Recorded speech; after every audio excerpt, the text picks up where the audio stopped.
ভারতবাসীকে বলি ঈদ মোবারক। ভাই জন্টি ঈদ মোবারক ভাই। ঈদ মোবারক। কীভাবে বলতে হবে ভাই জানি না, তো ওইভাবে বললাম। সালমান স্যার আপনাকে ঈদ মোবারক। ঠিক আছে। তুমি কি সালমান খানের কি খুব বড় ফ্যান নাকি? না খুব বড় না, তবে একটু ভালো লাগে ওনাকে। আচ্ছা। শাহরুখ খানকেও ভালো লাগে, সেটা কথা না, কথা ওটা না।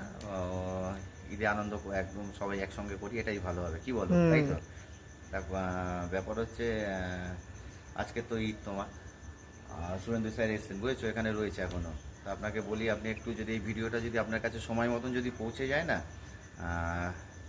তাহলে আপনি একটু কলকাতা একটু ঘুরে দেখবেন, বুঝেছেন ঈদ কীরমভাবে পালন করা হয়। তাই ওই জন্যে তুমি কোথাও ঘুরেছো নাকি এরকম? না। কলকাতা শহরে ভালো ঈদ দেখতে গেলে, মানে ঈদের পরিবেশ দেখতে গেলে, দুর্গা পুজোর তো পরিবেশ একটা ধরো দেখেছো, হ্যাঁ। লক্ষ্মী পুজোর দেখেছো, তা ঈদের ওরকম পরিবেশ কোনো সময় দেখেছো কি? না, ঈদের পরিবেশ এখনো দেখিনি।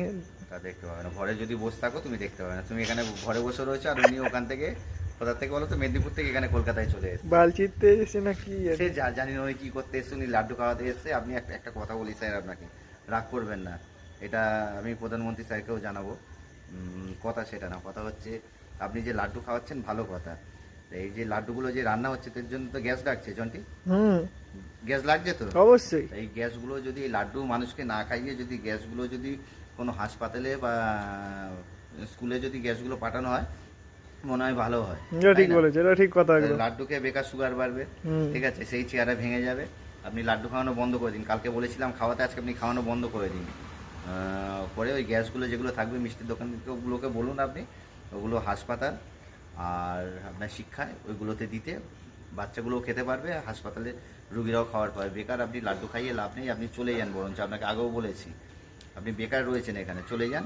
ঈদের পরিবেশটা দেখুন, এখানে দেখে আপনি একটু ঘোরাঘুরি করুন, মিঠাপুরুষ, পার্ক সার্কাস, এসব জায়গাগুলো একটু ঘুরে দেখে নিন কেমন পরিবেশ।